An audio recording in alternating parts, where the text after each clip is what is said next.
Let's now discuss about some advanced level of the physical file. So what does it mean advanced level? So for you just created the simple physical file. It does not have the any file level keywords. You just use the you created the simple physical file which does not have the any field level keywords. You have a simple file level keyword called as a unique. Okay, what if I wanted to use some keywords at the field level? So what kind of the keywords I wanted to use? I wanted to use some check keyword. I wanted to use some values keyword. It should allow the only specific values to that field. And I wanted to use some range keywords. So I wanted to enter the values within this range. Okay, so those field level keywords also there, and we can try with this one or two field levels keywords. Okay, and so these are the file level keywords which you tried, that is a unique. Okay, and this is a unique you tried. And next, this is a record level. So most of the cases will not use any record level keywords in the real case scenario, but always there also will be some keywords related to record level. And this is a field level keywords. In the field level keywords you can see these many fields, these many keywords with it depends on the requirement. Okay, for example, I want the date separator. Date separator always will be the some backslash, then I can go with the date separator keyword. So I want some range. I wanted to my field allow the values between the 1 to 9 or 0 to 9 only. So then I can go with the range keyword. It will not allow the more than apart from that 9. So if user is entered the line 10 or 11, it should not allow. Okay, so like that, if you the values, so I wanted to mention only specific values. So suppose there is a gender, so I wanted to make it as a female or male. So only that kind of options I wanted to give to the user. So then I can go with the some values keyword. So these are the field level keywords where you can use the field level. And these are the key field level as well. Like, since key field you have to define it. You have to define it. What are the fields you define in the field level? You can choose any field from there only. You cannot define the new field as a key field. Okay, so here you can see there is a key field level keywords: absolute, val, descent, and signed and unsigned. So if you wanted to make it descending order, so if you wanted to make it some absolute value or signed and unsigned, you can use these keywords. The most of cases will not use these keywords, will not use these keywords, but the unique is very very important, that we will use all most of the cases to avoid the duplicate data. And there are some field level keywords used, depends on the requirement. Okay, so as you can see here, some diagram, there is a field level keywords. So there is a column heading. What is a column heading mean? It's for example, in the field you just created the one file, right? In the file you can see what is the field name. The field name is uh, something like I created a cust id and account number. But so when I do the run query, I wanted to see the full name, the customer number and account number, that kind of the full name I wanted to see. Then you can go with the column heading. So column heading is nothing but you can giving the some the descriptive name, meaningful name to the that field.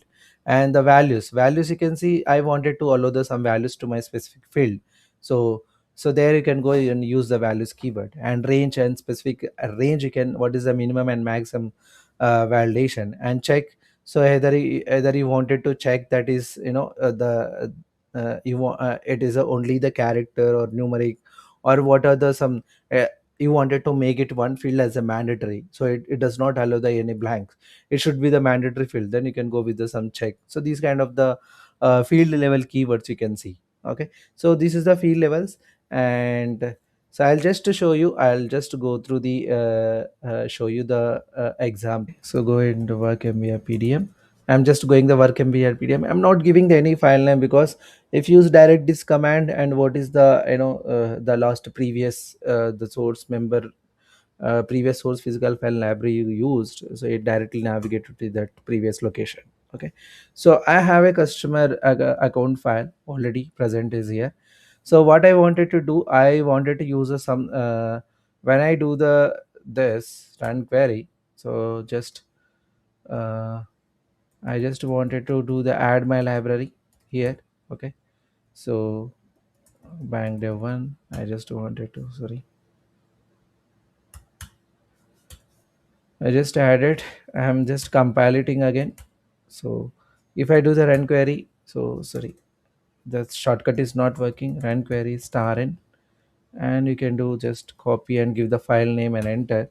You can see there is no data.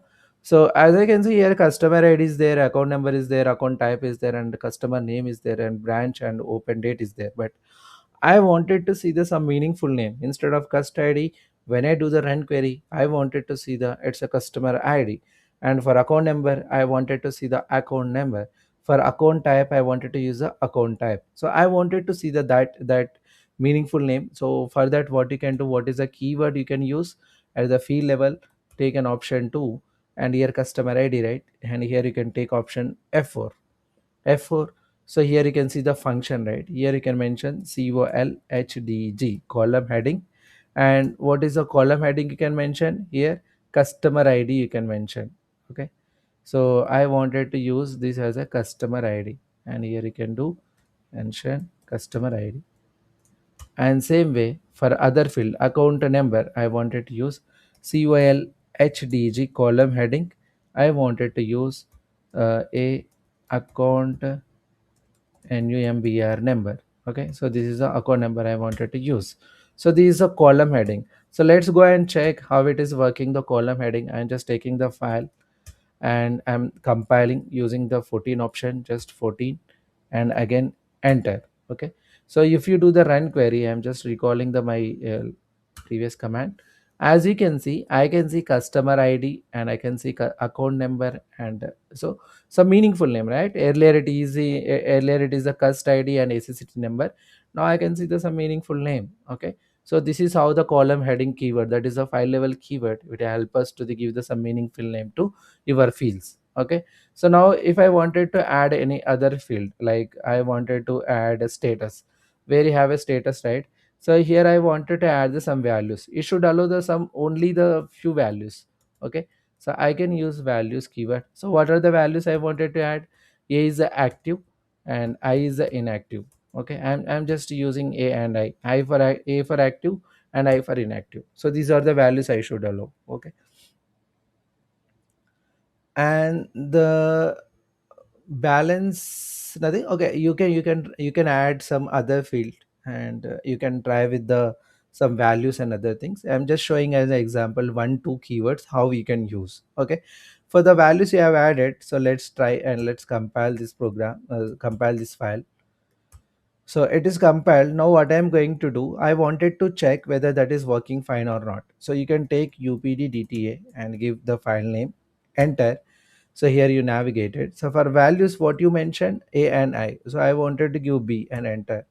So see, you can see here value enter for the field is not valid, and valid values are listed in message help. Okay, so what is take f1 here?